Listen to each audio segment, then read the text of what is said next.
শ্রীলঙ্কার উপকূলে ডুবান্ত ইরানি যুদ্ধজাহাজ থেকে ৩২ নাবিক উদ্ধার। মধ্যপ্রাচ্যের সংঘাতের ছায়া জ্বালানিতে সিউলে পেট্রোল পাম্পে গাড়ির দীর্ঘ লাইন। পাক আফগানের যুদ্ধবিরতি পুনরুদ্ধারে মধ্যস্থতার প্রস্তাব দিয়েছেন তুর্কির প্রেসিডেন্ট এরদোয়ান। নাচ গান আর রং ছিটিয়ে হোলির আনন্দ উদযাপন করল ভারতের হিন্দু সম্প্রদায়। এশিয়ার রাজনৈতিক অর্থনৈতিক সহ সবশেষ খবরাখবর আপনাদের সামনে এক নজরে তুলে ধরছি আমি তাসমিয়া টুম্পা।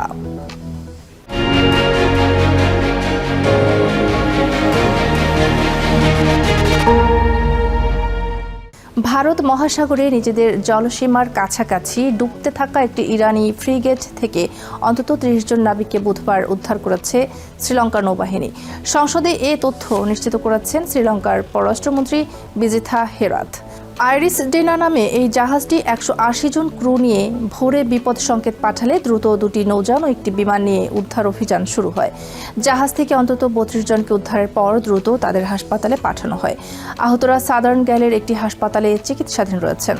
জাহাজটি ডোবার সুনির্দিষ্ট কারণ এখনও জানা যায়নি। সম্ভাব্য হামলার অভিযোগ উঠলেও শ্রীলঙ্কার সরকার এ বিষয়ে কোনো মন্তব্য করেনি। তবে এর অনুসন্ধান ও উদ্ধার অভিযান চলমান রয়েছে। এছাড়া শ্রীলঙ্কার উপকূলে একটি ইরানি জাহাজে সাবমেরিন হামলার ঘটনা ঘটেছে বলে জানা গেছে। তবে সাবমেরিন হামলার শিকার জাহাজ আর ডুবতে থাকা আইরিস ডেনা একই জাহাজ কিনা তা নিশ্চিত হওয়া যায়নি। ইরানে চলমান যুদ্ধের জেরে বিশ্ববাজারে তেলের দাম এখন লাগামহীন ঘোরা। দামের ঊর্ধ্বগতির আশঙ্কায় সাউথ কোরিয়ার রাজধানী সিউলে পেট্রোল পাম্পে গাড়ির লাইন দেখা গেছে। দাম আরও বাড়ার আগে রিজার্ভ ট্যাঙ্ক ভরতে ছুটছেন বহু গাড়ি চালক।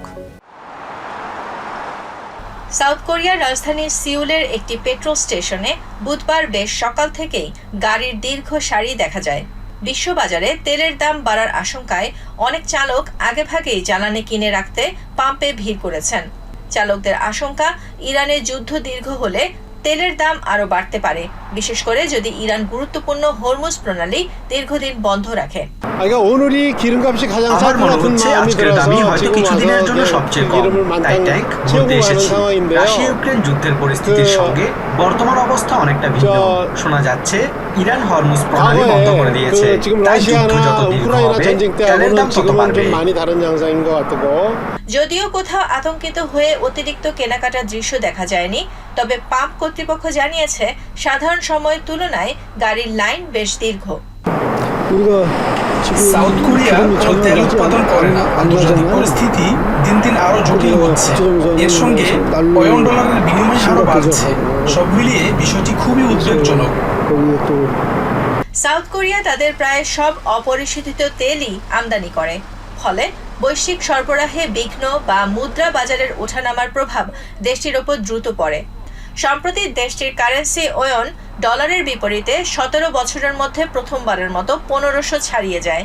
পরে কেন্দ্রীয় ব্যাংক বাজারে হস্তক্ষেপের ইঙ্গিত দিলে পরিস্থিতি কিছুটা স্থিতিশীল হয়। সরকার বলছে দেশের কাছে প্রায় ১ বছরের জ্বালানি মজুদ আছে, কিন্তু ডলারের বিপরীতে পণ্যের দাম প্রায় ২০ পণ বেড়ে যাওয়ায় আমি নিশ্চিত নই এই আশ্বাস কতটা বিশ্বাসযোগ্য। বিশ্লেষকরা বলছেন ইরানের যুদ্ধ দীর্ঘ হলে এবং হরমুজ প্রণালী পুরোপুরি বন্ধ হয়ে গেলে আন্তর্জাতিক বাজারে ব্রেন্ট ক্রুডের দাম ব্যারেল প্রতি $১০০ বেশি হয়ে যেতে পারে। মঙ্গলবারই ব্রেন্ট ক্রুডের দাম ৬০% বেশি বেড়ে ২০২৪ সালের জুলাইয়ের পর সর্বোচ্চ পর্যায়ে পৌঁছেছে। তেলের দাম বাড়লে সাউথ কোরিয়া সহ উদীয়মান অর্থনীতিগুলোর ওপর চাপ বাড়বে, যার ফলে মুদ্রাস্ফীতি, বৈদেশিক লেনদেনের ভারসাম্য এবং মুদ্রা বাজারে ভয়াবহ অস্থিরতা দেখা দিতে পারে। Nahid Sihan, TVN 24 news desk. Pakistan ও আফগানিস্তানের সীমান্তে সংঘর্ষ ৬ষ্ঠ দিনে গড়িয়েছে। এই পরিস্থিতিতে নতুন করে যুদ্ধবিরতি প্রতিষ্ঠায় মধ্যস্থতার প্রস্তাব দিয়েছেন তুর্কির প্রেসিডেন্ট রিসেপ তাইয়েপ এরদোয়ান। বুধবার তিনি এই উদ্যোগের কথা জানান। গত সপ্তাহে আফগানিস্তান হামলা চালানোর পর থেকেই দুই দেশের মধ্যে সংঘাত শুরু হয়। তুর্কির প্রেসিডেন্ট কার্যালয়ের এক বিবৃতিতে বলা হয়েছে, প্রধানমন্ত্রী শেহবাজ শরীফের সঙ্গে ফোনালাপে এরদোয়ান পাকিস্তানে সন্ত্রাসী হামলার নিন্দা জানান।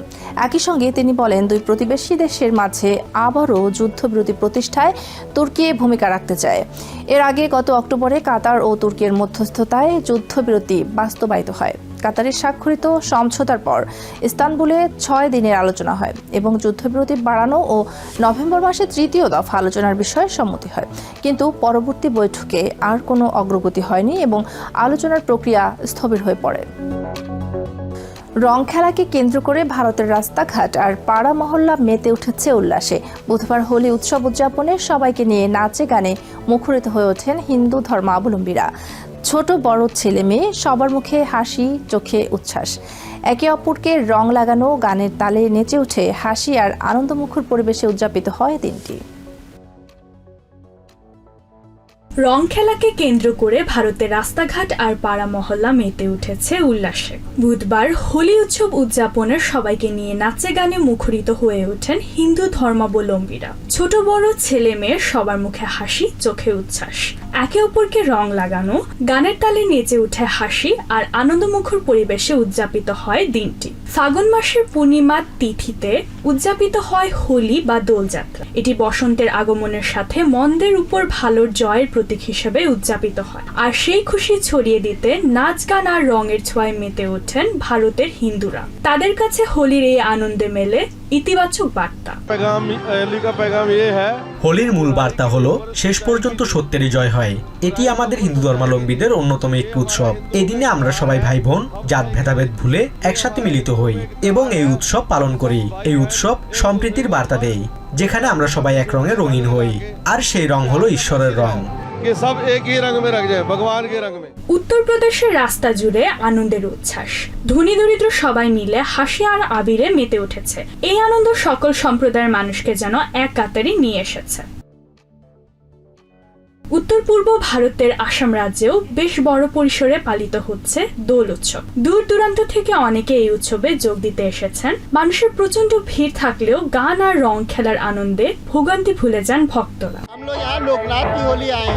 যদিও এখানে ভিড় অনেক বেশি, তবে হোলির উদযাপন একবারে ভিন্ন।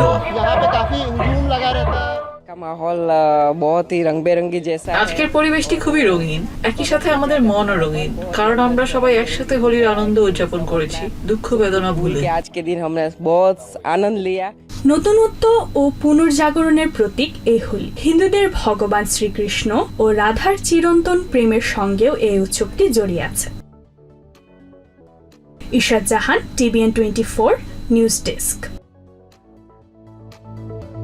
এক নজরে প্রতিদিন এশিয়ার খবর জানতে চোখ রাখুন TVN 24 নিউজ নেটওয়ার্কের ইউটিউব ও ফেসবুক পেজে।